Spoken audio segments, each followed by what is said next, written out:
What's going on? Welcome to the world's greatest 80s movie. It is SEC After Dark. We are live. It's Thursday night. Got some NFL on. Got USA. That's just South Alabama. Playing Georgia State.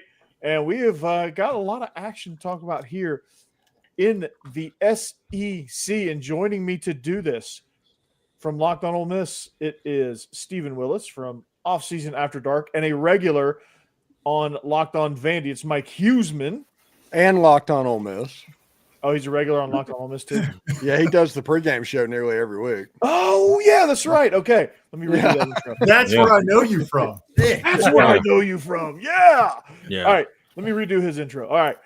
From Off Season After Dark, he's a regular on Locked On Vandy and a regular on the Ole Miss pregame show. It is Mike Huseman.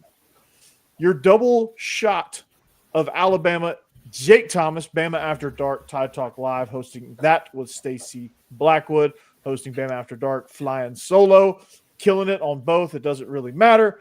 He's just crushing it all around.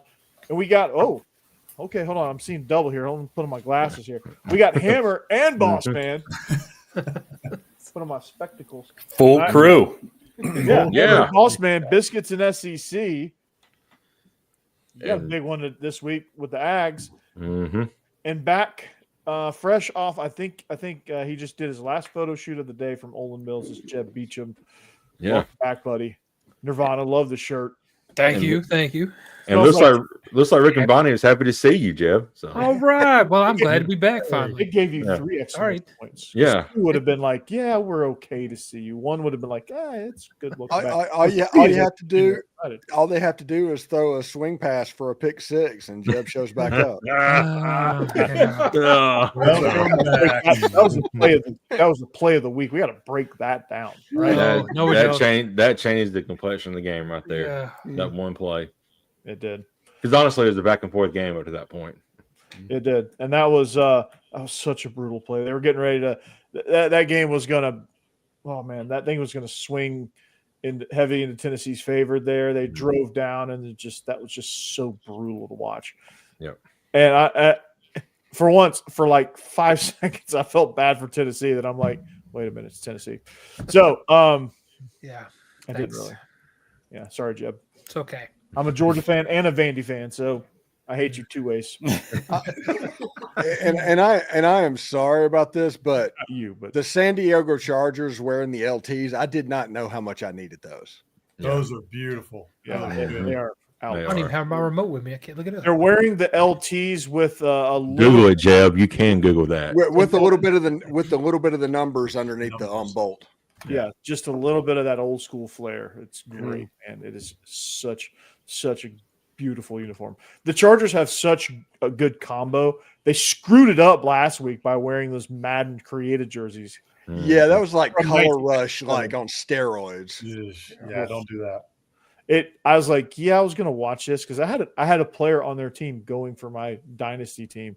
And I was like, I can't even watch this. Like I can't watch Red Zone because they're going to show this game too much. It's just like one of 2 games. Mm-hmm. I was like, I can't do it. Can't do it. Can't do That's it. against unis in the NFL. Just almost any combo, but the color rush or the field rush or whatever they do. Yeah. Their powders are they're elite. Yeah. The powder on white is. By the way, the San Diego Chargers powder blue that you always hear about is exactly the same color as the Ole Miss powder blue. They're both Nike and all that. It's called Italy blue is what they put in there. And so both teams wear the same thing.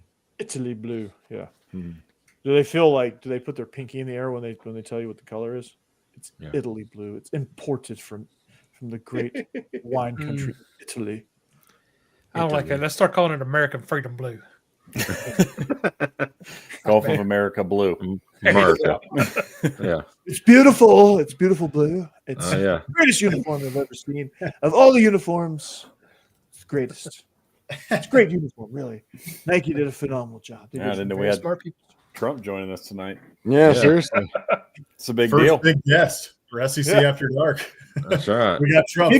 Maybe if you're lucky, boss man, I will come on your show. I will do some guest. Vandy fans will get tired of winning. They might be winning too much. Yeah. Oh, yeah. I got a Mizzou fan. Wow, look Hey, at what's that. up, brother? All right. Welcome in. Love it, man. Love it. Big game in Nashville this weekend for you guys. Yeah. Yep. Game. Huge Yeah, I'll game. be- Let's, but I'll be at some Steve, you people's had a house big- with a big Mizzou fan, so it's gonna be interesting.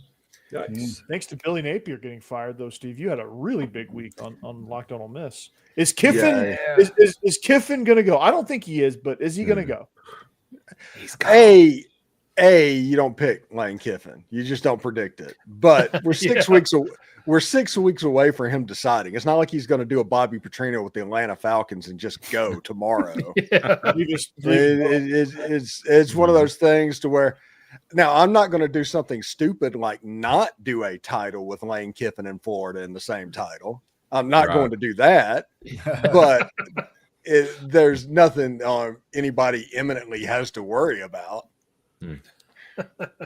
yeah. Literally, my goal, my pie in the sky goal this year, whenever I was talking to my manager, and it was like, hey, what do you want to do? And it's like, my goal is to hit 50,000 views in a 48-hour period on YouTube. That's my goal for this football season. I know it'll never happen, but I just want to hit it this year.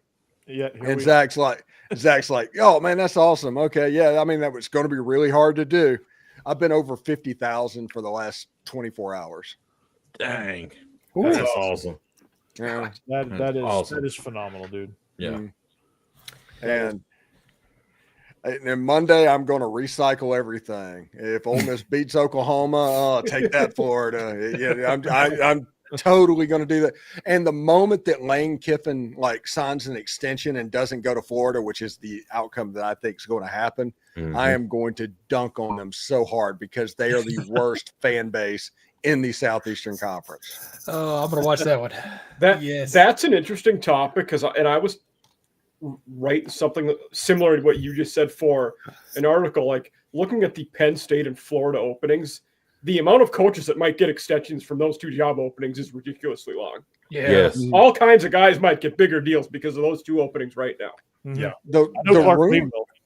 The rumor at Ole Miss is Lane Kiffin is in line to get about $13.5 million from Ole Miss a year, which is higher than Kirby Smart currently makes. Yeah. Well, I think 12.8 is the highest in the country right now. Yeah. Right. Yeah. That's the reason he just needs to make the playoffs because, whenever you pay that much money and there's not a playoff berth, optically, that's a different thing. He needs to win the game against Oklahoma on Saturday. You play to win the game. Yeah, he definitely does. It needs to be an 11-1 season. It needs to be a playoff berth with a playoff win. To me, I think they just need to get in the tournament this year because that's the corner. That's the door for Ole Miss. Just get in. Ole Miss, Yeah. And once you get in it, it's going to be easier to get into it next year and the year after that and things like that. Yeah. We always talk about Ole Miss being on this Clemson trajectory. That's the next step. Just get into the tournament. After that, you can worry about winning the tournament. That's fair. But I guess if you're going to give them life-changing, record-breaking money, I guess fans are going to want – I can't speak for Ole Miss fans because I'm not in that fan base, but – is that going to be like if he signs that deal, though? Is it going to be like the pressure's on, like, hey, you better win a playoff game now because you signed this contract? Not this year, but next year. There's no more such thing. If you get that much money, there's no such thing as a rebuilding year. Yeah. It doesn't exist. Yeah, that's accurate. I agree. Hey, interesting note.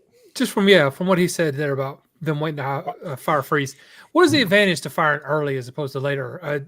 Is getting like a jump start on the coaching search that big of a deal? Or? I guess for portal, like you want to show guys that are about to jump into the portal. You want to show them, hey, we're heading in the right direction. You want to get those narratives out there. You can't really do that with the guy that's still employed. I don't know, like recruiting, I guess. Like recruiting's a big thing. And I guess you're going to take a hit at some point. So why not going to get it out of the way? With the massive teams that have done it this year, Florida, Auburn, Arkansas, etc. It's an arms race. The advantage to doing it now for Auburn, I think, is negated because there are significantly better jobs out there. You've lost any perceived advantage by doing it early.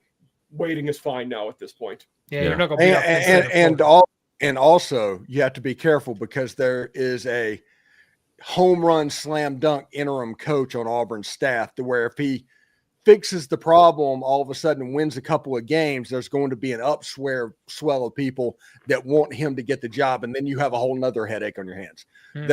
DJ Durkin would be a problem if he got that interim head coaching job. I think you just let Freeze kind of stew in it, sit in it, get 55-10 by Alabama, and then show him the door after the game. There you go. Yeah, true. Yeah. Fingers crossed. Yeah. I don't know if there's any – well, I do see what you're saying about Durkin, but I don't know if there's any it's a rock and a hard place. Like, I don't know if there's any good – it's not good to wait to fire him. It's not good to fire him right now necessarily. His buyout's not that big. Auburn, $15.4 million is his buyout. They'll eat that for lunch. You know, that's Yellowwood's got that himself. Yeah, exactly. Right. So that's not a problem. If I was going to fire him, man, I'd just get it done with. And Durkin puts you in a rock and a hard place. And look, don't get me wrong. I know everything that happened in Maryland. It was not a good situation. But for me, I read into that situation pretty deeply. Our grandfather, Hammer and I's grandfather, went to Maryland. And I was kind of keyed in on that situation just to see what was going on. And obviously, a kid losing his life is absolutely terrible. But, you know, DJ Durkin, he kind of tried everything he could to make it right and do the right thing, at least from my perspective, everything I read. So, you know, I know he's kind of been blackballed out of a head coaching position, but the guy would be a really good head coach. Yeah, that's the reason you don't make him the interim coach. Yeah. Because that decision, and it's a PR war.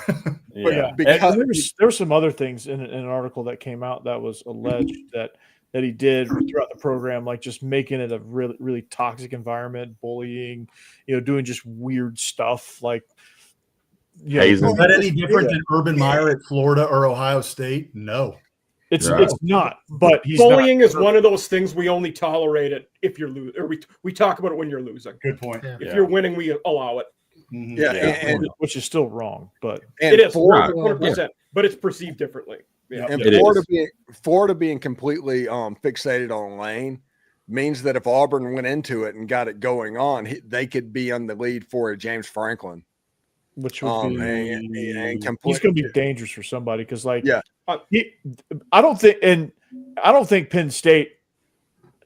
I don't think Penn State's as good as they think they are. Yeah. No, they're not. No, not at all. And I feel that way about Auburn too. By the way, while we're talking about them, they're not nearly as good as they think they are. Yeah, and Florida's not as good as they think they are. Right. Hey, here's the thing, though. People would have said that about Texas A&M when Jimbo Fisher was there, when Kevin Sumlin was there, right? They think they're better than they are. It only takes a coach. And now we got a coach, Mike Elko, and he's got him at 7-0. And there's still a lot of football to play. We'll see. But it seems like they got the right guy. So it's get the right guy. But hey, that is a big gamble, especially if you're Penn State winning 10 games a year and you push that guy out the door. 10 games a year, there are not many coaches in the country that win 10 games a year on a consistent basis. So you better hit a home run. Otherwise, you're gonna regress back to 8-4 and all that. And by the way, one of those coaches winning 10 every year is Eli Drinkwitz, and Florida fans don't want him for some reason. Right. They don't want James Franklin either because James Franklin got beat by Ohio State every year. Yeah. That's the only top 10 team you play, Ohio State. They beat you. Yeah, I mean, Drink would be a great candidate for somebody, but I don't think Missouri is going to really let him leave. I don't think Drink's going anywhere. I don't think Lane's going. I think Drink might be the Florida guy if I was putting a bet on it today. Yeah, I mean, I hear the fans don't like it, but I think the school would be smart enough to hire him. Right. Hopefully. He's freaking good, man. Like, he'd be good at Florida. He'd be. And really there was a point in time where I think, and he met a crossroads. I think it was like 2021, maybe he met a crossroads, or 2022, somewhere in that range, where he was like, if he got it was the Georgia game where they almost won, and they should have won. And that was kind of the crossroads. 21, moment for him. yeah, It was a 21. crossroads moment for him. Like if he would have gotten blown out, they probably would have shoved him out the door. This is what I felt like the sentiment was there. And then he almost wins that game against that team, and all of a sudden things turn around for him. And now, he's sitting on back-to-back 10-win seasons at Missouri, and it's a hell of a thing, man. And that would be, if you go 10-2 this year, it'd be third year in a row. So, Yeah. Hey, this is kind of funny. For you guys, I had not heard this, but that Florida fans don't necessarily want. I knew this. I guess they don't want James Franklin for he can't win the big game kind of thing. If you go all the way back, 2013 was the last year James Franklin was at Vanderbilt. They beat Florida in the Swamp 34-17 in 2013 when James Franklin was their head coach. So anyway, just some history there. Still have nightmares about him at Vanderbilt. Yeah, and I don't think that was the Jordan Rogers Vandy either. I think that was KJ Carter Samuels. Yeah, I think it which is the second year, because it wasn't the good Vandy with Jordan Rogers. Yeah. Which is insane. He won 9 games. And the Twitter account, what is it, College Football Nerds? Yeah. Posted on there talking about James Franklin and Vandy winning 9 games back-to-back years. It was a schedule. It wasn't that impressive. It's like, dude, there was no transfer portal then. That was James Franklin recruiting to old Vandy stigma. Winning 9 games, whether it was a bowl game or not, that deserved a freaking parade. Yeah. Yeah, that was a tough thing to do, man. And yes, we do think he will. Yeah. The right job for sure. I think Auburn. If he doesn't, it's going to be Florida State probably. If Florida State decides they want to pony up. So, You're right, Steve. It was Austin Carter Samuels. And another crazy thing about that was that the co-defensive coordinator on that Vanderbilt staff was Brent Pry. Wow. Oh, dang. Crazy. Yeah. Co-defensive coordinator. Well, he's going to be a co-defensive coordinator somewhere. Yeah. Yeah. Probably wherever James Franklin ends up. Oh, Right. and Ricky Round was their QB coach, Old Dominion head coach, him and Pryor. Mhm. Ricky Ryan. Yeah. Who's Well- Delaware's head coach? Why does he look familiar? I was watching that game last night. He's been at Delaware like most of his. He played at Delaware for Casey Keeler. Then he was at Sam Houston with Keeler, and now he's back at Delaware. So, yeah. Gotcha. Well, cool. This is a good segue since we've been talking about Vandy to Segue. Yeah. Yeah, so let me hop on my segue. Yeah, so let's talk about our first game. It is a game of the week. College Game Day will be there. Nate Bargatze is going to be the celebrity guest picker. Kicker. Vandy fan. Talk about the perfect timing to be known as the Vandy super fan. Yeah, I mean, Getting in ahead. Good for him. Yeah. absolutely. So it's Brock Taylor. He held a kicking clinic for the Pat McAfee kicking challenge. Like he was training students for the kicking challenge. So they're gunning for Pat McAfee's money on that segment. So but let's talk about the game itself. Vandy is favored by 2.5, 3.5, depending on where that line falls. It's about 2.5 right now, I believe. And it's Vandy is red hot right now, coming off a huge win against LSU where they controlled that game from start to finish. Missouri coming off a loss to Alabama, a struggle win against Auburn, who has a really great defense, but just as a team overall is just not good. So there's some things Missouri's got to clean up if they want to be in this game, because this is like, for me, this is one of those games where you have a Vanderbilt team that's going to – a veteran Vanderbilt team is going to make you pay if you're not sharp. Now, Missouri is super talented. They're well coached, so I don't doubt that you won't get their best shot. But, Mike, you and I talked about this by the numbers last night, so go check out that full episode. But I'm going to ask all you other guys out there, what jumps out at you about this matchup? What jumps out to me is LSU ran the ball fairly effectively against Vanderbilt. They just didn't have the stick-to-itiveness. That's not going to be Missouri's issue with the weapons they had. There's a chance in this game they completely just out-athlete Vanderbilt because they're the first team that can just line up and run it down their throat. Now, against Auburn, Auburn was able to stop that a little bit, and they probably picked some stuff up. But I like where Missouri's running game and how they match up against the Vanderbilt rush defense. And you have to add Bo Pribula in as a threat running the football in this game. You need that 11th player. Yeah, Missouri is the 7th rated rushing team in the country. They are the 7th rated run defense in the country as well. Both of those numbers bode well for that team. Now, Vandy also running the ball extremely well. But I think the game comes down to whoever runs the ball better. And if you see what Corey and I talked about last night, the numbers are very close on this one. Like their rankings across a lot of stats are very close. They're almost identical Yeah. stat-wise, and they're identical identity-wise, except for that small scheme difference where Vandy's more of a gap scheme option team, and Mizzou is more of a stretch wide zone team. And they just go about it differently, but they have the same general identity where they just want to control the line of scrimmage and run it down your throat. So this is going to be an interesting game, Hammer, boss man. Like when you look at how it's matched up, like you have a phenomenal front seven with Missouri. You have those two edge guys, Damon Wilson, Zion Young. Like, how is that going to affect Diego Pavio? Well, that's what I'm really interested to see. I'll take this one real quick, and then Hammer, I'll let you go. You guys have talked about this before on the show. Vandy, with their offense, is one of the best at using your pressure against you. And we saw that even against LSU, right? I mean, you see Diego Pavia. We talked about this on Biscuits and SEC Live last night. Diego Pavia is just running this offense like a maestro. I mean, he is just dialed in with everything that they want to do. He's reading pressures well. And like that touchdown in the fourth quarter he had where there was pressure coming from his right side, and he looked over, he saw the hole, and boom, 30-yard touchdown, right? So, I'm not that worried about it. The thing that I'm interested in most in this game is, Vandy to this point in the season, in almost every game except for Alabama, they have owned the line of scrimmage. And this is a line of scrimmage league. And so Clark Lee has built this team to own the lines of scrimmage. So if Vandy can own the lines of scrimmage in this game, I think they have a really good shot. The biggest thing that I'm interested in is, can Ahmad Hardy get going again?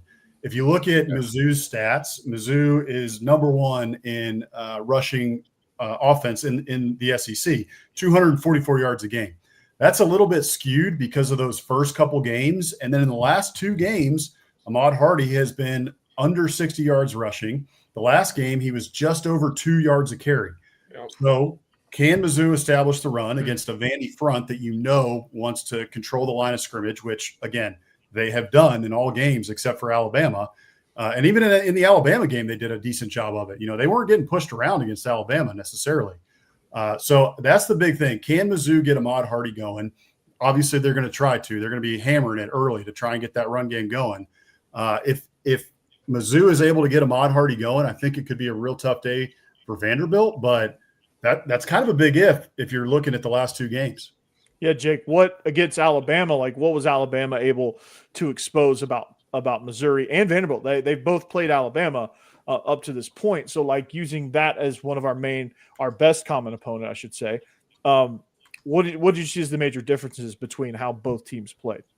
Well, the big thing that Alabama has done this year is control the time of possession clock. I mean, last year Vandy controlled, I think they had the ball out 42 minutes in that Alabama game. So, and this game this year, Alabama did not allow Hardy to get going because Missouri was behind the 8 ball most of the game. Just like Vandy got out to nearly a 10-point lead, almost had a touchdown to go 14 up, but Alabama still had the time of possession, and they didn't use Alexander as much in the second half like they needed to. So 4 carries in the second half. Right. It's very weird. It was so odd to see that. But, that's the thing. And like Boss Man said, and I agree with you, whichever running back gets going early in this game, I think the team is going to win. And honestly, if you look at the Missouri game last week, if you would have told me Bo Pribula only didn't have a touchdown pass and Ahmad Hardy only had like 52 yards rushing, I was like, my God, they got killed. but they still somehow won. And I mean, Eli Drinkwitz, just give him credit. He's a great coach. Clark Lee's a really good coach too. I mean, it's going to be a good matchup between these two teams, and it's going to be a physical game. I just don't know where to lean at this point because it's, like you guys have said, the stats are just identical with each other. These two teams are identical, and these two Right. coaches are, I mean, in what they want to accomplish are identical, personality-wise or not. But it's one of those games where it's tough to pick, and Vegas makes it that way because the line is pretty much a pick 'em. So let's go ahead and pick this one. We know who Mizzou fan in our chat is going to go with, and he's Vandy. No, I'm just kidding. Yeah, you're all over Vandy, right? No. So Mike, I'll start with you. Let's make a pick on this game. I like Mizzou in this one. They are very good at getting after the quarterback. Their run D and run offense, like I said, are both very good. That's where I think this game is going to be won by whoever runs the ball better, because both these run Ds are good. I think Mizzou has enough to get over the line in this one. Okay, Steve. This is a game that I think Mizzou has the athletic ability at the running back position and all that they do running the football and the ability to stop the run. I think Missouri is going to win this game. All right, Jake. Yeah, again, it's so tough to pick this game because, like we all mentioned, it's a deadlock on stats. But I'm going to go with Missouri. I think it's going to be hard to keep Hardy down for 3 weeks straight in a row, and I just feel like he's going to have a big game, and it's going to be too much for Vandy to handle. So I'm going to pick Missouri to win outright here. Jeb. Well, look, I think Missouri has a great defense, and that is going to be difficult for Vanderbilt to overcome. But, I mean, they did a great job against LSU in their last game, but they were not very good against Alabama in the game before that, so it just kind of depends on how this goes.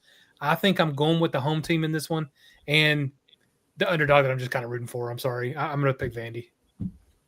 Boss man.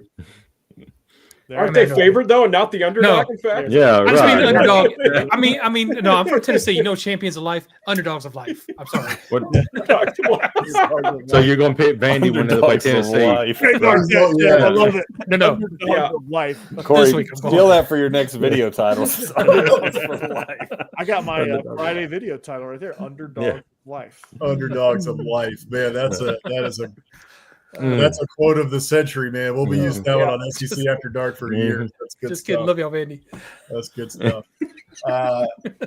Jeb, you kind of alluded to it there. So, Vanderbilt against Alabama, yeah, they had a difficult time, but they were in that game. I mean, a couple bounces of the ball the other way.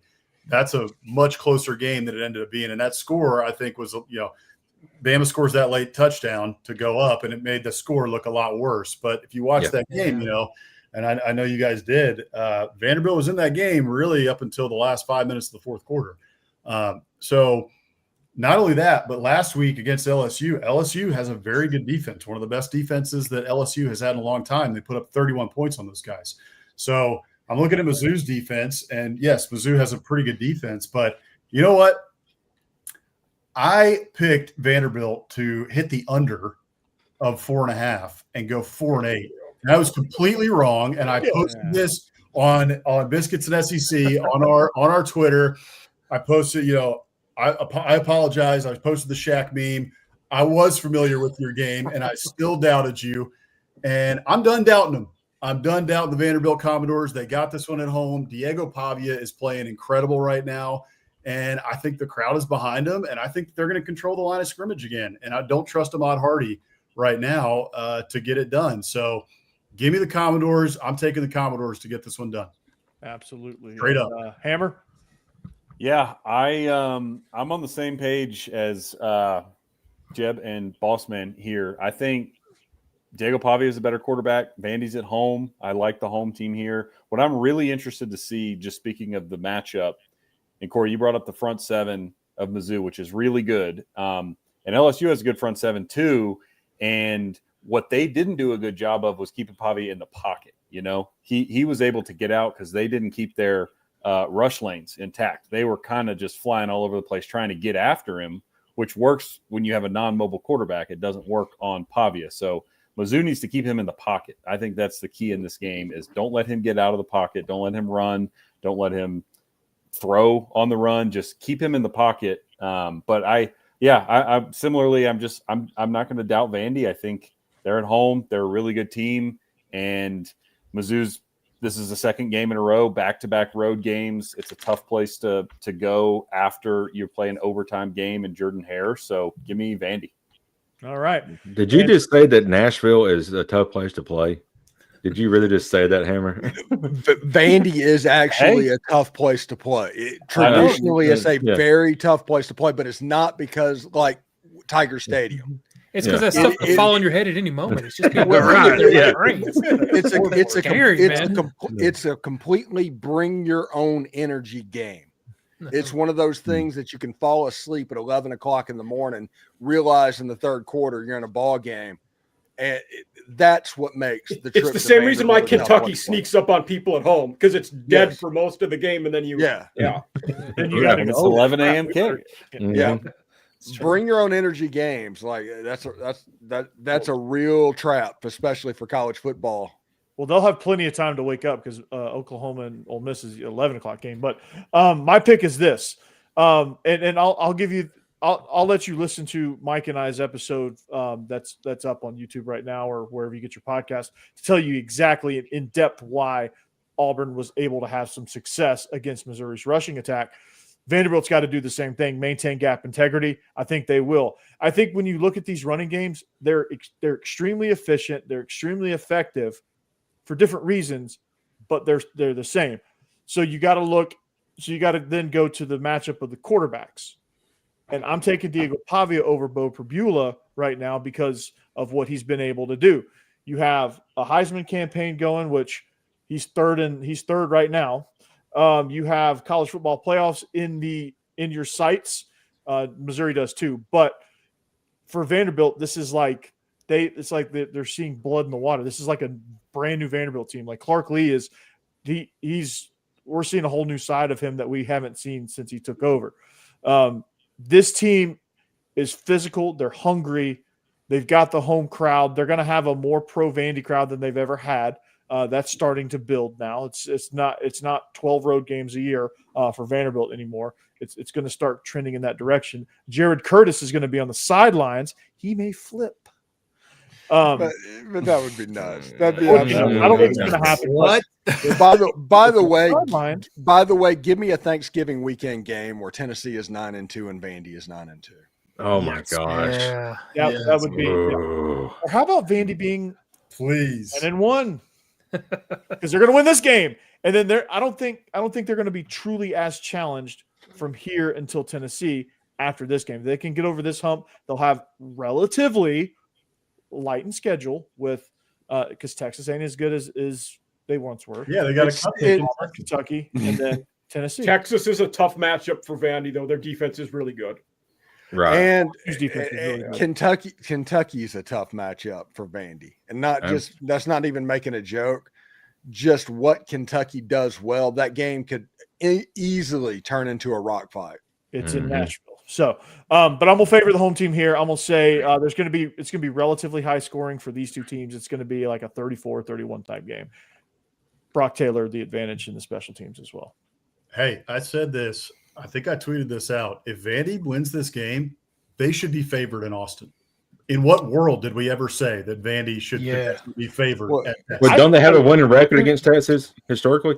Yeah. To be fair, Steve Sarkisian is the first coach I've seen in like 4 years that's been taught offensive football by Mark Stoops. So seems like it. If you gain 150 yards total against Kentucky and allow them to gain like 400, I don't care that you won the game. Mm-hmm. Yeah, you're lucky.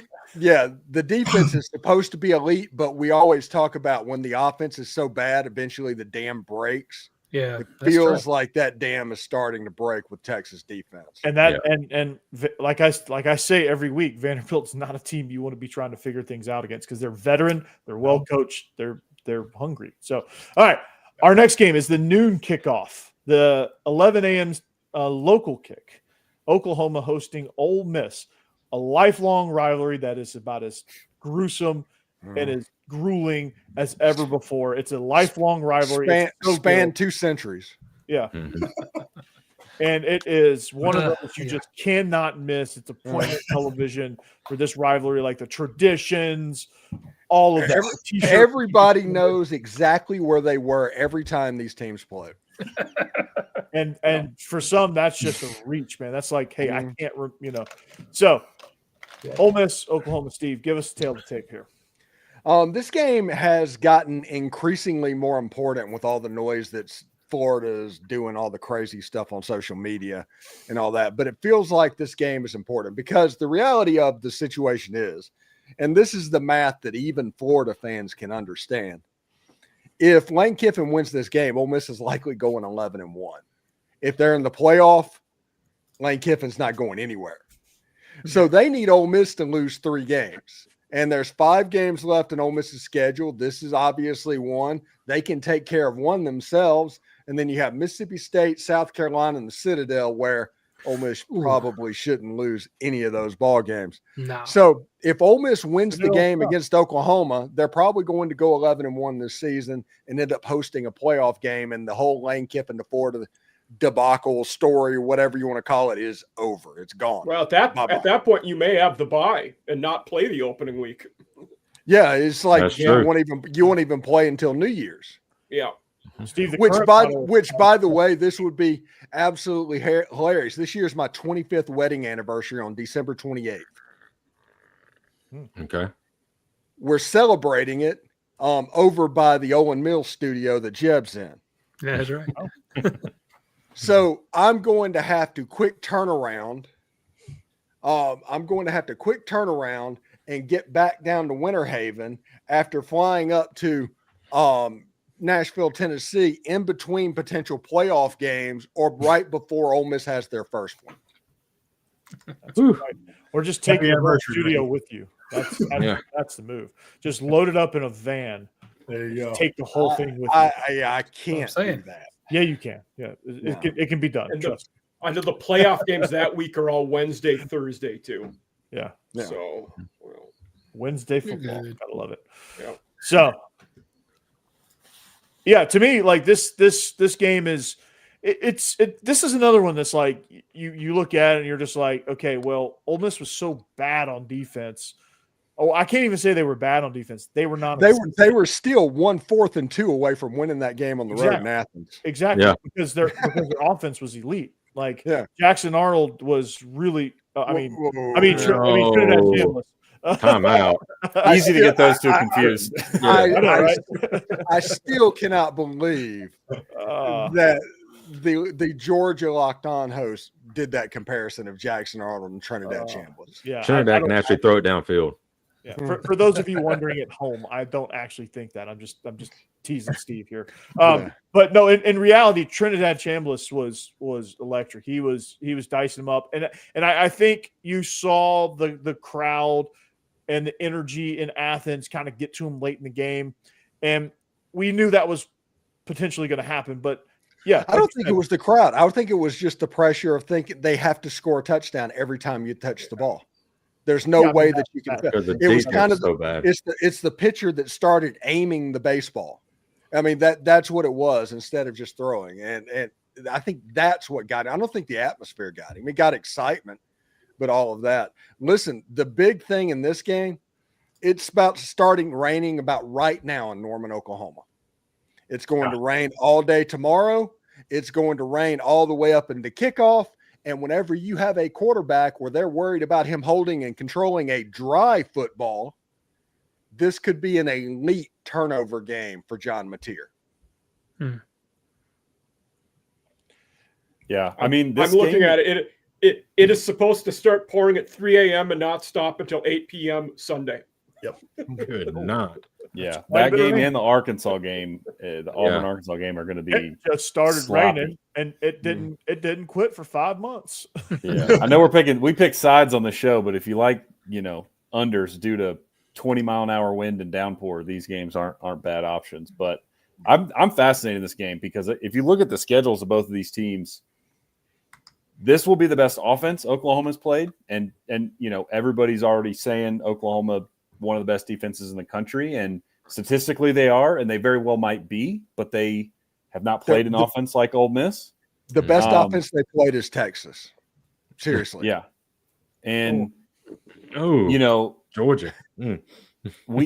I don't know what to make of this Oklahoma offense completely, but like I think they're probably better than LSU, but not by much on offense. And we saw what Ole Miss did with a healthy LSU. Mateer, yes. With Mateer coming back too soon, that was brutal. That was stupid. Brutal to watch. True. You can't really judge that game offensively, truly, because you're like, oh, they just rushed him back, and I don't know what they would have done with Holloway. So they are elite at stacking the quarterback. Mm-hmm. They're by far number one in the country. That numbers wise, that's an area they could give Ole Miss problems.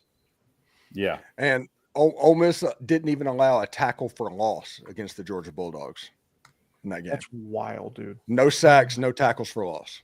That's wild. It just crazy. That 4th and 2 just kind of broke the dam for. Yeah. If Ole Miss makes that one stop, they go down and probably score a touchdown, and they're up by 16 points in the 4th quarter. And that game's over. Mm-hmm. Yeah, because Georgia's just they can't keep up. Yeah. At that point, that was for me. That was a pretty good moment, converting at 4th and 2. Mike, do you think at all the Oklahoma run game last week that we saw like a little bit of for the first time is something they can continue, or is that a South Carolina? I do. Issue? I actually think Blaylock has been significantly getting better.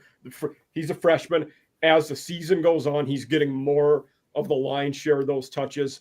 He's doing better. And their O-line is also doing better in the running game, which has been a big component there, where before it was they were just blocking the guy in front of him and Mateer was finding running spaces.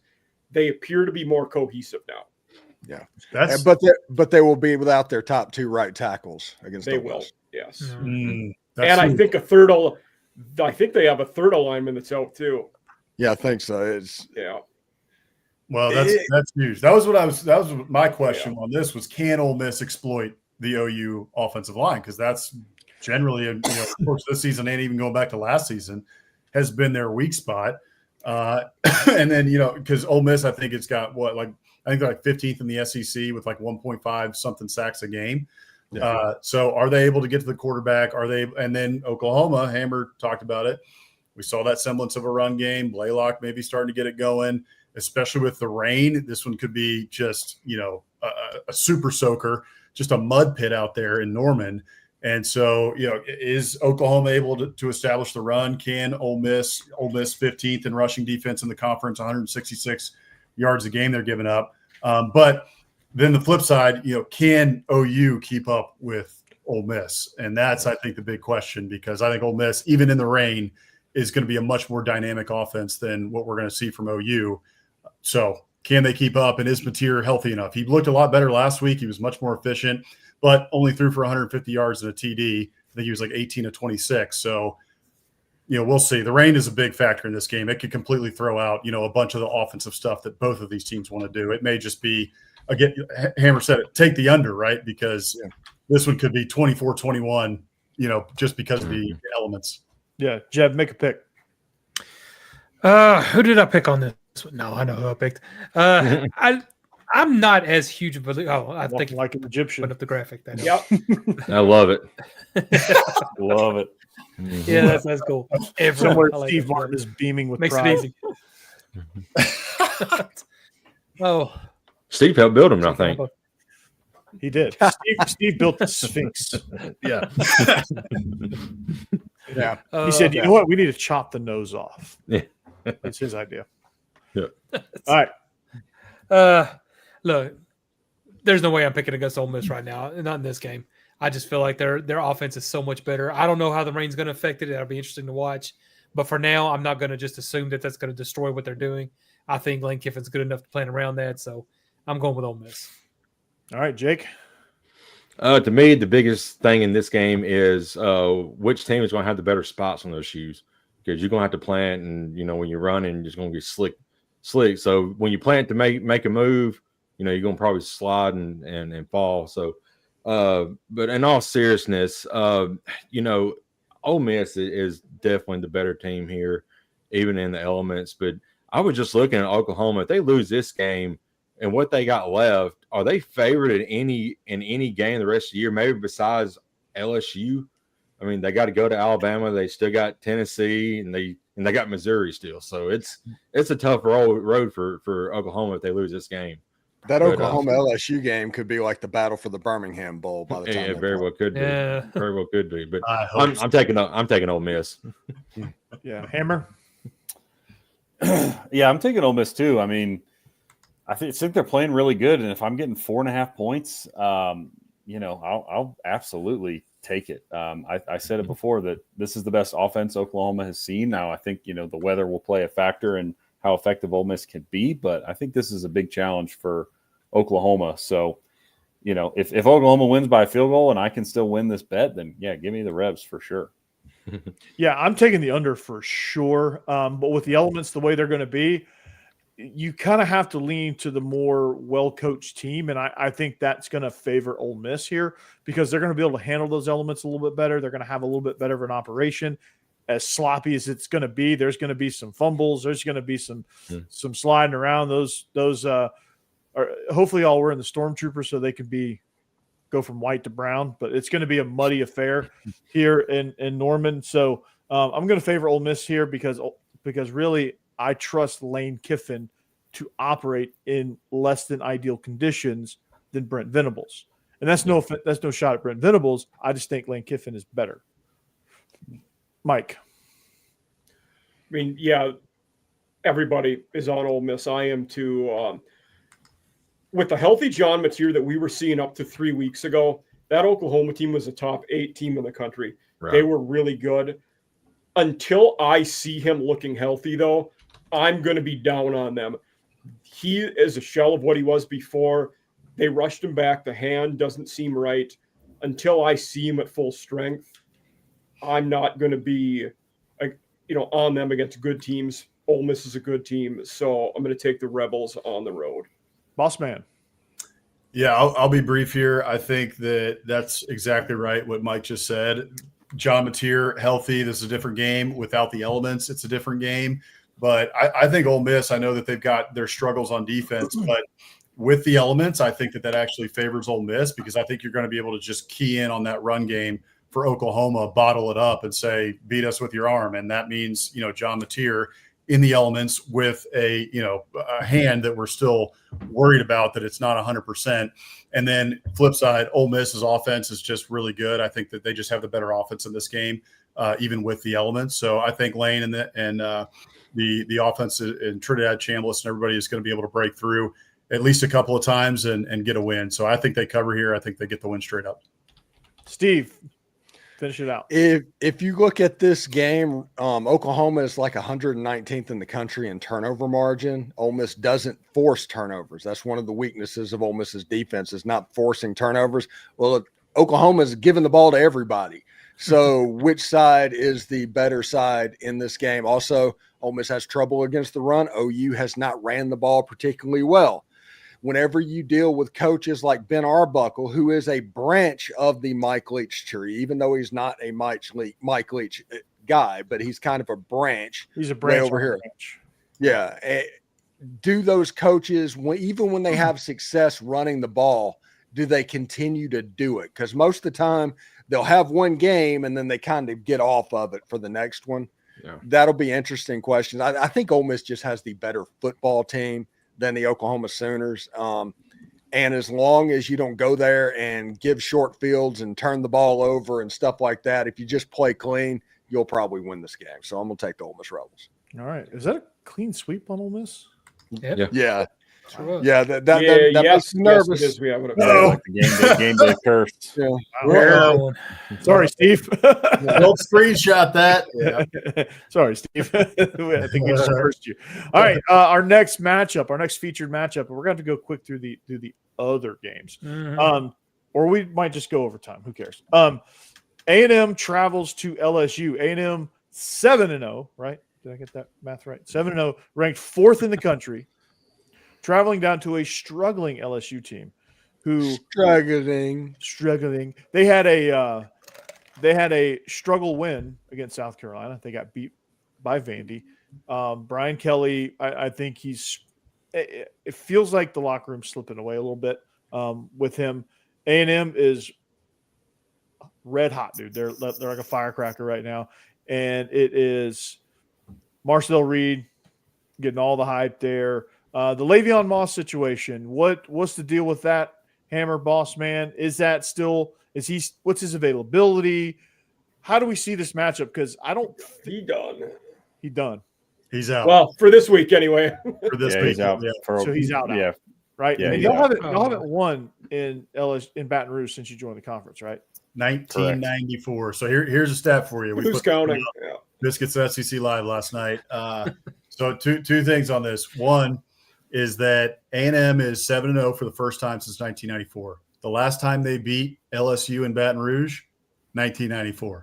So the other piece of this too, it's going to be a super soaker across the SEC. We just talked about multiple games that there's going to be thunderstorms, wind, rain, all sorts of stuff. That could also happen on Saturday night in Baton Rouge for this game, which makes me – I mean, there's a lot about this game as an Aggie that worries me. Obviously, night, Baton Rouge, all that stuff.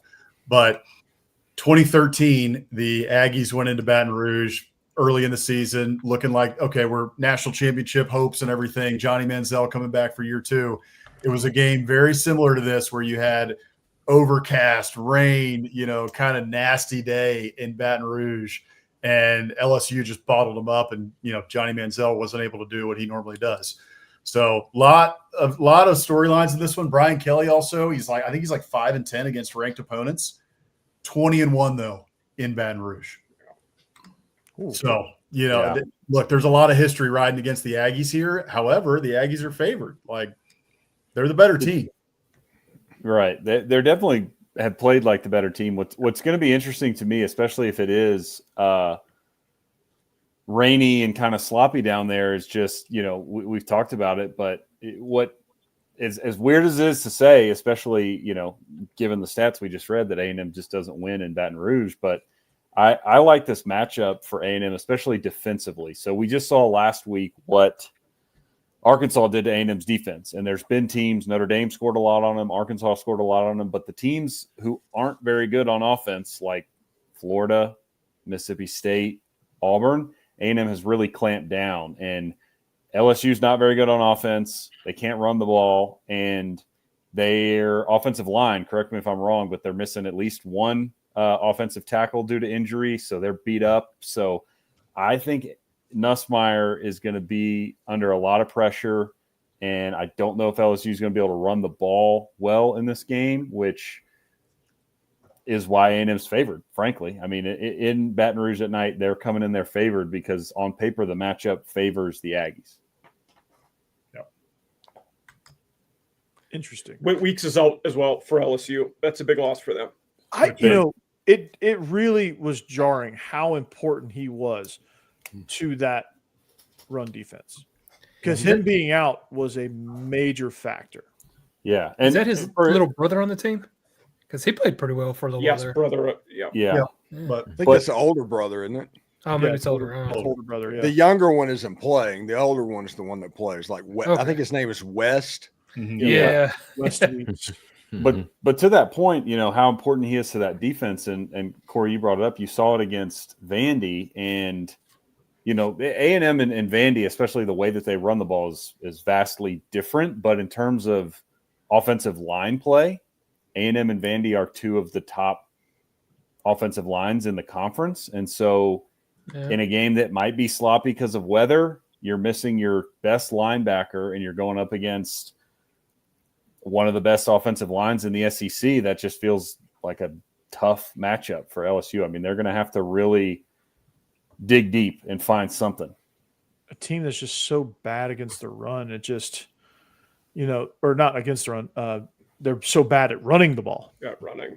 Yeah, they're just and Vandy, they were successful against Vandy running the ball because Vandy played their pass offense. They dared them. They said, "Hey, you know what? Yeah, run. We want you to run." we feel confident enough to bring people forward to stop the run. And aside from a few chunk plays, they really kind of handled their run game, which is LSU had something going early and they kind of inconspicuously got away from it. And that was the quick game to Barry and Brown, because he's one of the few players that can hurt you, like literally hurt you on a single play. And it felt like they wanted to make a concerted effort to get him involved, but this offensive coordinator for LSU just got away from that in the second half and just like, hey, we're going to go back to playing regular football again.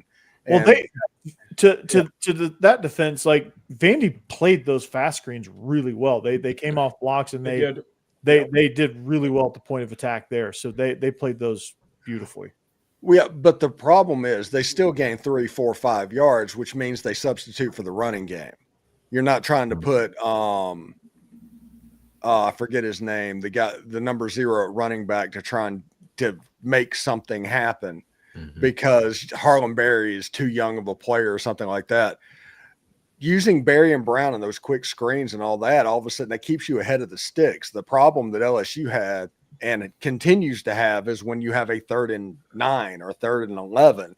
And against Mike Elko, if you have a 3rd and 9 or a 3rd and 11, it's over. It's Katie bar the door. So I think the important part in this game is going to be LSU figuring out a way to stay on schedule, because they're not the explosive offense that we were all told they were going to be 6 months. Find an identity. They don't have an identity. They don't have a set of things that they're like, hey, we're struggling a little bit. We're going to go to XYZ and we're going to get our mojo back, and then we're going to start rolling. Like they don't have that.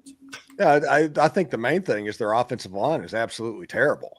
It's insane. And then when they get an injury, it got even worse. Like Garrett Nussmeier,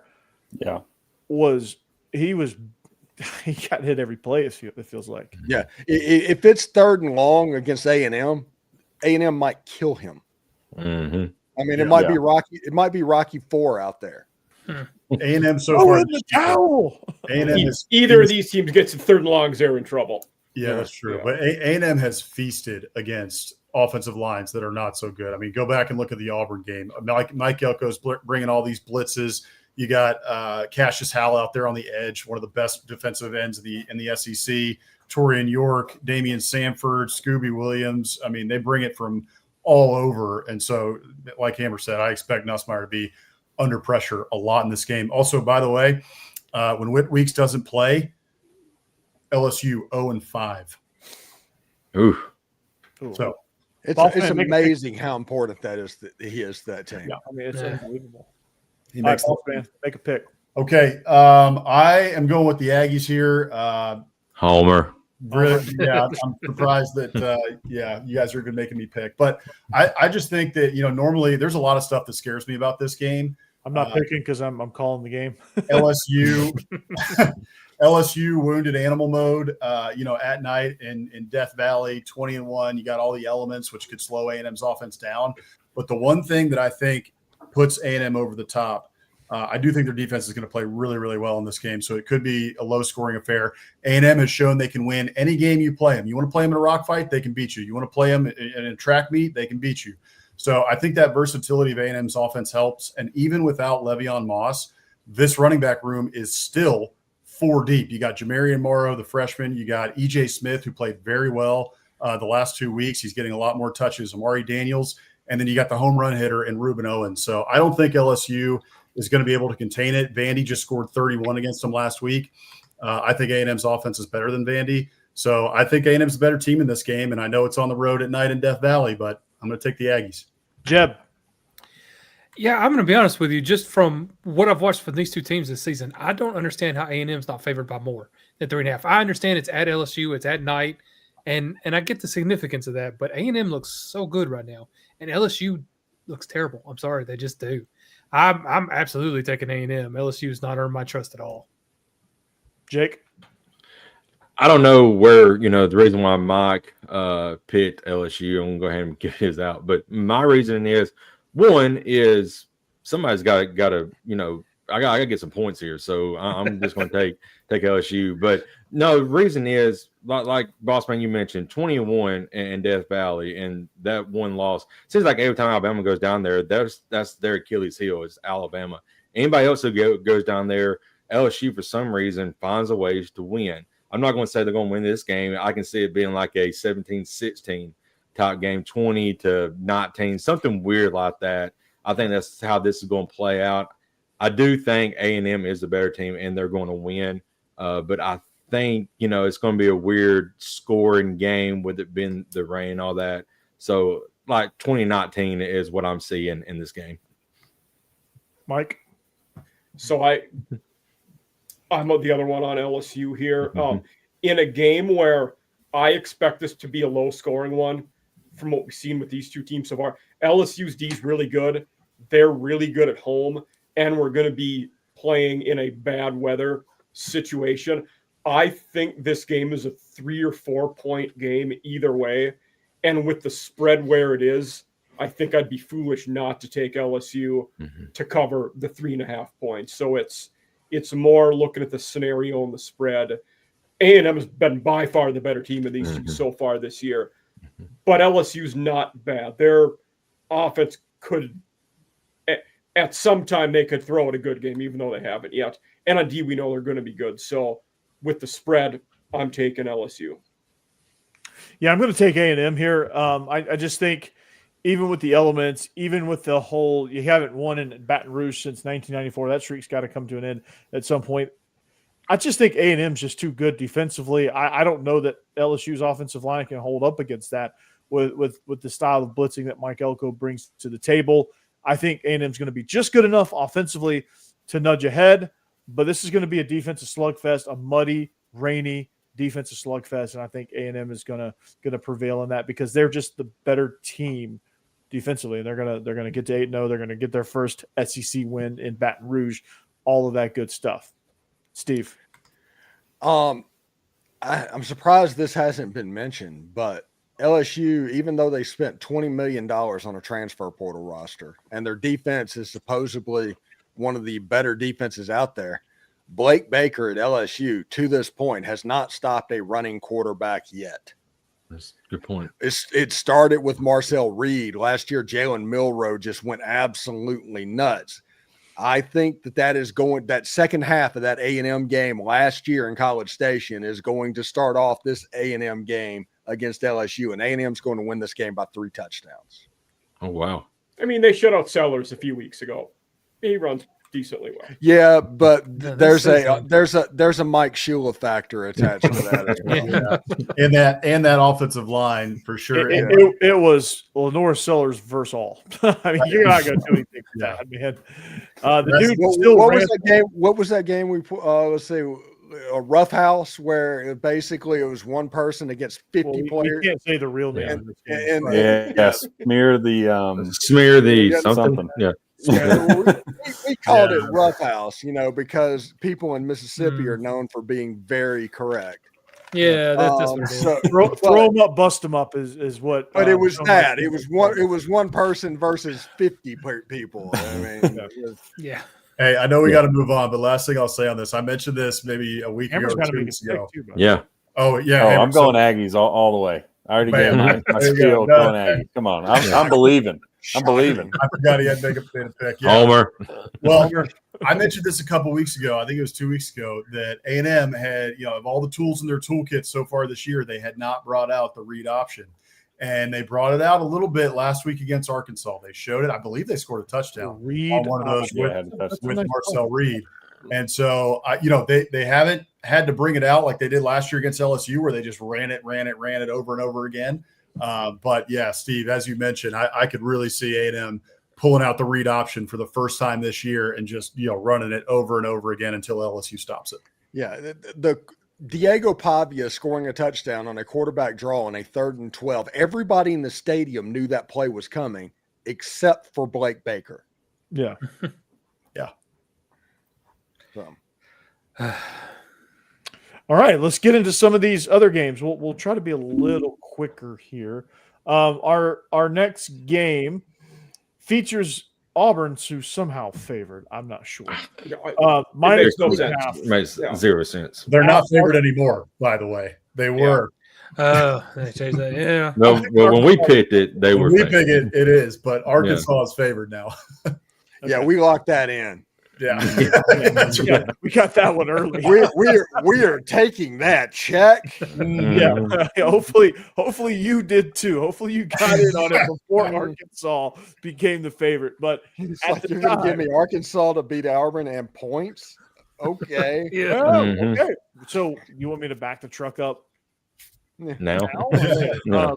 So yeah, Arkansas, they got a little resurgence with Bobby Petrino, and they're playing hard. They haven't found a way to win yet, but they are playing hard. They gave A&M a run. They gave Tennessee a run after just an abysmal quit fest against Notre Dame. But this game's interesting. Taylor Green can pose a lot of problems for Auburn, but Auburn's really stout on defense, but they can't do jack diddly do offensively. Hugh Freeze, I'm not sure what he's out on the golf course. I guess I don't. And know. Arkansas's D can't tackle anybody. And Yeah. Arkansas That's a good might point. have historically Yeah. the worst defense ever. So Yeah. you have a movable force versus immobile. What's the saying? Resistible force versus movable object. There you go. yeah. There you go. Somebody can save me, but. Yeah. I'm taking Arkansas. I'll go ahead and say it. I'm taking Arkansas. They're exciting. They play hard. They're going to get that one random stop because just Jackson Arnold does not know how to play football. And he's eventually going to just give it to the defense. Like the defense is just Arkansas's defense is not necessarily going to stop them. Auburn's going to stop themselves. But Arkansas is going to rack up the points. So I'm taking the over on this, and I'm taking Arkansas. Same game parlay. I'm also But taking don't- the over in this one because Arkansas is going to score on anybody and they can't stop the run against anybody, even in the bad weather. Let's say 55 and a half is what we're at for the over. I'm going to take it. But I'm also on Arkansas on this one. To me, the spread was nonsensical when it came out. Now, where the spread is at right now with Arkansas favored a little bit, I would really have to think about that one. It's tough right now, but spread we picked, Hogs. Jake, All what do you right. think? Yeah. Yeah.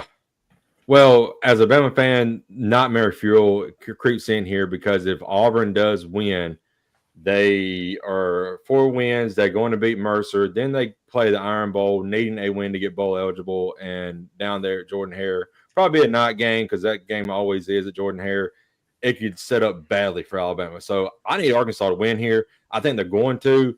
But it does kind of favor Auburn a little bit since they do not have to throw a forward pass in this game since the weather is going to play a factor here. But I think the way Arkansas is playing now under Bobby Petrino is a little bit better. Still got to work on that defense. That defense is atrocious. But I think they get enough stops against Auburn's offense to win this game. He's going to hire DJ Durkin as his defense coordinator, so it'll be all right. Hey, apparently Deuce Knight took down all of his Auburn stuff. He did on Instagram. Ooh, Mm, Deuce nice. Knight. Well, there was Durkin and Bobby rumors- P coached together with the Aggies. Yeah, there was rumors that come out this week that whoever the backup is, and Jackson Arnold was both getting, first. Ashton Daniels, he was Stanford last year. Right. Yeah. Not Deuce Knight. So of course he's probably feeling a little yeah, shunned. so it's going to be a Notre Dame. It's going to be an Ole Miss. One of those Mhm. two when it happens. Deuce Knight tried to go to Lipscomb Academy, so Yeah, Diego Pavi's graduating finally Mhm. on the Van Wilder plan. we'll count them out, man. Yeah. Oh, the Van Wilder plan. Yeah. What you got, Jeff? I would say I'll go next. I'll be quick because I'm definitely taking Arkansas this one. Arkansas is just kind of more fun to me, and then this is just 2 bad teams.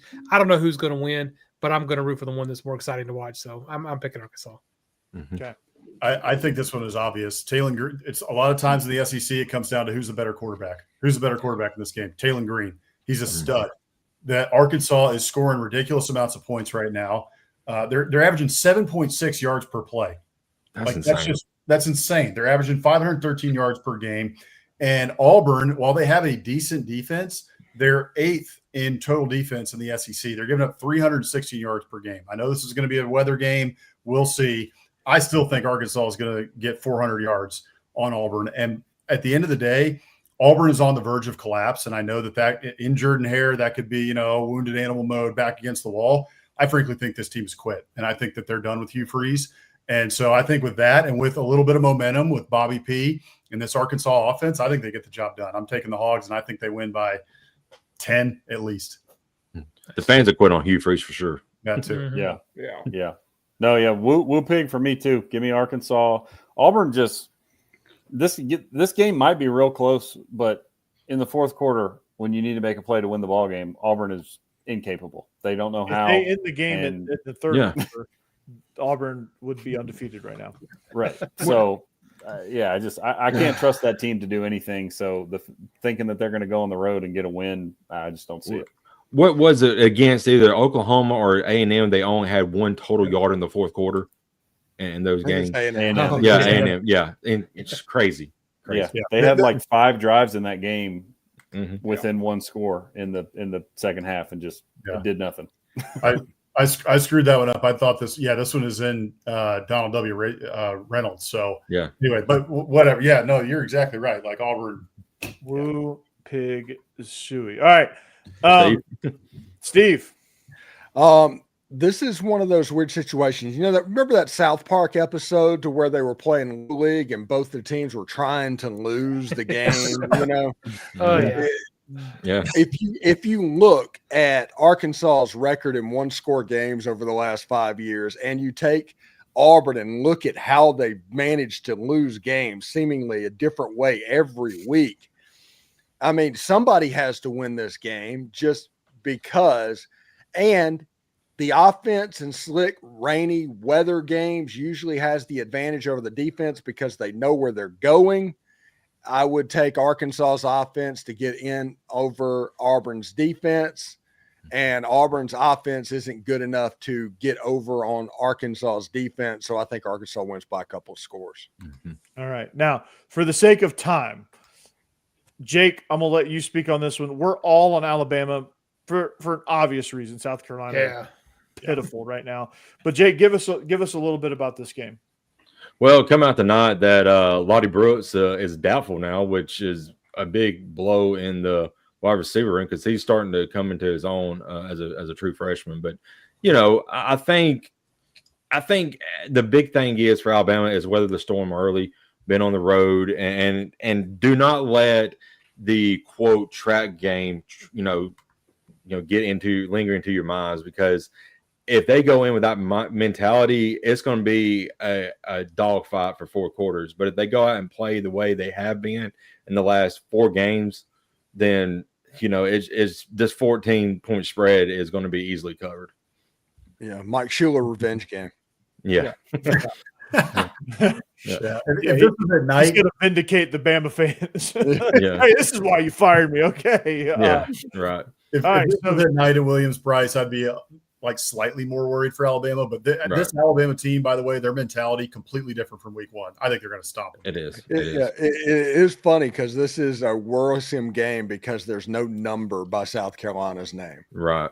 This Alabama team is not the same against ranked teams and against not ranked teams. Mm-hmm. Emmett Smith's doing Depends commercials. Yeah, I just saw that. That's wild. Great. Hey, if Depends wants to sponsor us, let's go. We'll be dependable. Yeah. They're great for road trips. Speaking of exciting football, Kentucky hosting Tennessee. Tennessee's 8.5-point favorites. We'll popcorn this one. We're all on the Vols except Jake. But is there any way Kentucky wins or covers in this game? This was a close one for me. I barely picked the Vols. Kentucky is meant to keep and stay close in games. They could cover the spread. There's only 2 games they haven't covered the spread, and that was South Carolina and who was the other team? Georgia. Georgia, yeah. Other than that, they have. No, they covered against Georgia. That was the back door. Yeah, it was. There was a back door. Yeah, Mike and I were talking about that. South Carolina and that's it. Yeah, so they do. They keep it close. So I think Tennessee's going to win, but About like 7. I can only hope one thing in this game, and that is it is a carbon copy of the game 2 years ago when Kentucky had the ball for 45 minutes and lost. Like I said, that would be their way to Oh, keep it God. close. Yes. Right. Yeah. But they got Because- shellacked too, I think. in that They game. Yeah. did. Because Yeah, every that time was Tennessee a- touched the ball, they scored. Yeah. Yeah, Right, it it was was a so two-play weird. drive from Tennessee, and then Yeah. Will Yeah. Levis is doing everything he can. I Rob praise was busting Kentucky his there ass. as I'm on Tennessee in this one too. So Mm. yeah. Yeah, I'm on Tennessee. I think they win by 10. I mean, it'll be relatively close, but 10 points is a cover, so that's where I think that score is going to be. Jeb, what's the health of Aguilar? Is his neck okay? He's not on the injury list. He's going to Okay. play. So Okay. I don't know. It's worrisome, but it's also his Mhm. last year. Just keep throwing him out there. It'll be fine. Yeah. And Tennessee, where they've struggled, is against good offenses. But I don't know Yeah. that Kentucky can take advantage of Tennessee where they're struggling anyway. I was gonna Hey, say, no, Tennessee's no. going to score. Can Kentucky find a way? And From what Tennessee- I was told, Texas's defense is elite, and Ah. Kentucky just went straight through that Texas defense.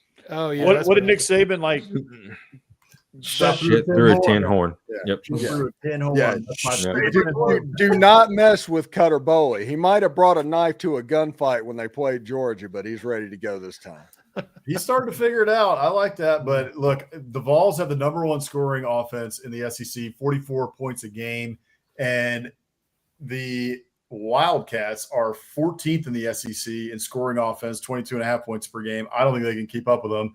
And they also have the 14th scoring defense in the SEC.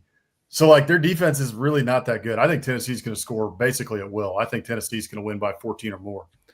Although Steve's a little right, I guarantee you Cuddy will look better this week than he's looked at so far this season. Yeah. But Sure. no, you're right. They're not going to keep up. At least I hope.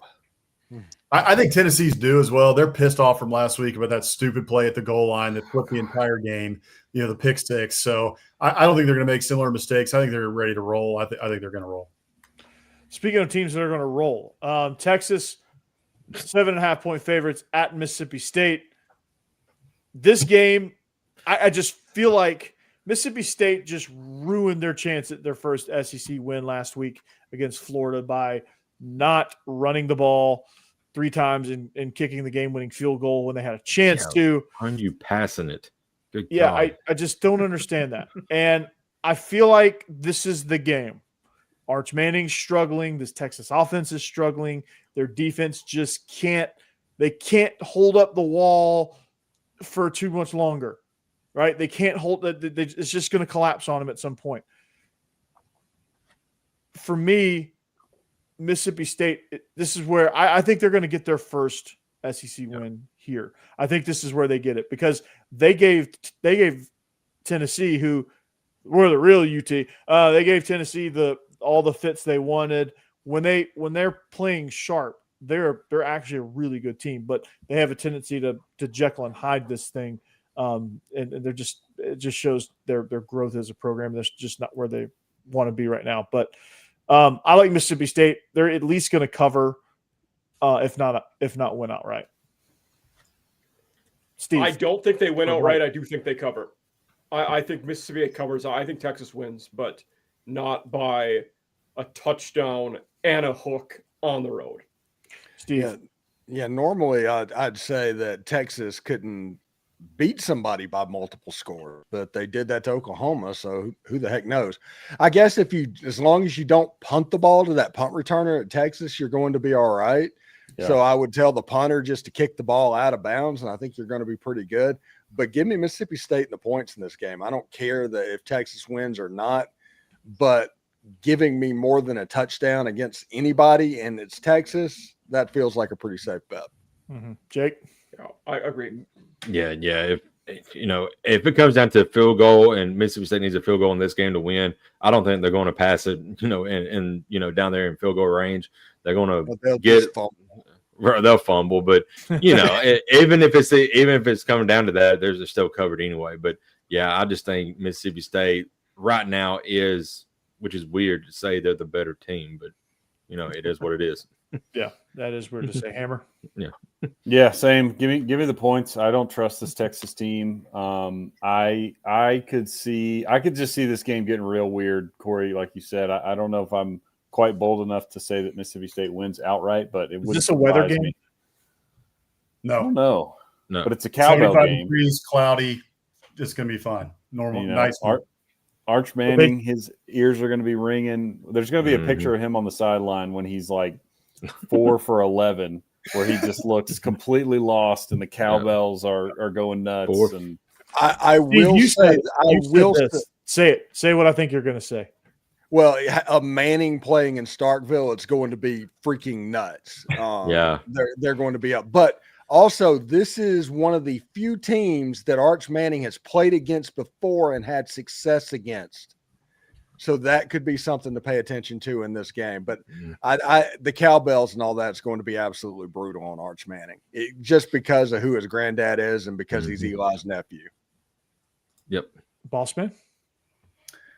One thing to watch for in this game, Mississippi State is number 1 in the conference in INTs, 10 on the year. Texas, number 2 in the SEC in turnover margin. They've turned the ball over 6 times, meaning they're one of the worst teams in the SEC in terms of turnover margin. So if Mississippi State can force turnovers, Arch Manning has not played well to this point in the season. Mississippi State has a real chance in this game, especially at home with those cowbells. Like you guys mentioned, first time Texas is going there. Texas has not looked good. If you can't go into the big grocery bag in Lexington and get a win against that Kentucky team, and 26,000 marginally exactly fans. They weren't even involved until the third quarter, right, when it's a close game. And then you got people coming to the turnstiles trying to get in because it's like, we might beat Texas, Well, I think Mississippi State is going to be ready for this one. Their fans are excited about it. They can smell blood in the water, and they feel like they can get a win in this game. That's why this is only a 7.5 point spread. Texas, even on the road, should be favored by 10 or more in a game like this. But this year, Texas has not played well. So if Mississippi State can get those turnovers, I think they got a shot. I think that Mississippi State covers. I think Texas gets the win at the end of the day. I'm picking them outright. But I think this is a close one. Another very similar to the Florida game that we saw last week. I think Texas and the Kentucky game with Texas. I think this is a field goal game. Jeb. I don't want to make fun of anybody struggling against Kentucky until after next week. And then, eventually. But no. Jake mentioned this earlier in the broadcast, and I'm gonna mention it now. This is my catch-up game where I'm going to catch up to all y'all, just get another win because the Heisman campaign for Arch Manning starts right now. He's going to win this game. It's finally starting. For the first time, I didn't pick the 26 Heisman campaign. Yeah, Yeah. No, that's what I love about the Florida job talking Lane and all that. The same people saying, "Oh, it's a done deal. It needs to happen," are the same ones that said Arch Manning was going to win the Heisman this year. Right. Yeah. So Jeb took my place in the only person picking Texas. Yes. So I'll gladly pass that torch on to you, Jeb. Mm-hmm. So that's going to wrap up our show. Again, just if you're a viewer of this show, just understand during the season we're no longer an hour-long program. Let's just be real about that. Let's just pull it. We're no longer an hour-long program, right? We're gonna go overtime every single time. Hey, so when you're in the heart of the season, man. Extra football, man. There's so many SEC games every week now because of all these teams, man. It's fun. Yeah, it's just bonus features. And then once the season's over and we're just talking about random nonsense, then we'll talk about random nonsense. And we still may go over. I don't know. Who cares? Right? You enjoy it, right? This weekend, lifelong rivals, Ole Miss and Oklahoma. I mean, man, you just don't simply. Yeah. It's one of those things. I just hope there's not a fist fight.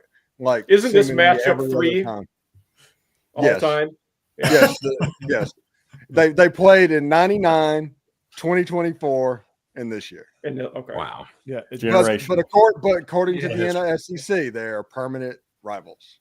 Yeah, hey, before we get out of here, also we got to congratulate R.C. Slocum for being named an SEC legend because having never coached a game in the SEC, all the SEC fans out there know R.C. Slocum really took it to the SEC back in the 90s. I think he was the last Texas A&M coach to win at LSU. He was. Yeah. SEC legend, there you go. That's all it takes. Brought it all the way back around. Right. Full circle here on SEC After Dark. There you go. Well done, boss man. And on that note, we're going to get out of here. So make sure you check out every single one of our shows. Jake Thomas, your double shot of Alabama, Bama After Dark, dude. You're absolutely crushing it, man. It's good, and you're a good solo stuff. artist too. Just so you know, in case you were wondering. Thank you. Mike Huseman, All Season After Dark. Just Mhm. like I said, he's getting the across the map here. He's Yeah. Next week we have Warhawk Report. UL Monroe coming on. love it. Nice. Beautiful. Only there you can get Warhawk Report. So Followed by Utah this week. Yeah. On the heels of the Utes. So this is exciting stuff here for this channel. Biscuits and SEC. It's just a run of really Killing good it. guests. Just crushing it, man. Crushing it. All right, Jeb, eventually going to get in on the action here. He's John Cena right now, but he's like the Can't Florida see him. roadways. No, Where did Jeb go? you can't find me. He's like the Florida roadways. He's just under construction. Bumpy. I don't know. Florida roadways. I'm not experienced enough to make that. Underdogs for life. Underdogs for life. One of the best phrases ever. So there's Yeah, that. that's our slogan. Then you have Stephen Willis, who he's at 17,000 subscribers. I think about 16,300, somewhere around there. So close, right? So So tomorrow he'll be 70,000. Yeah. By the way, William Hookins died.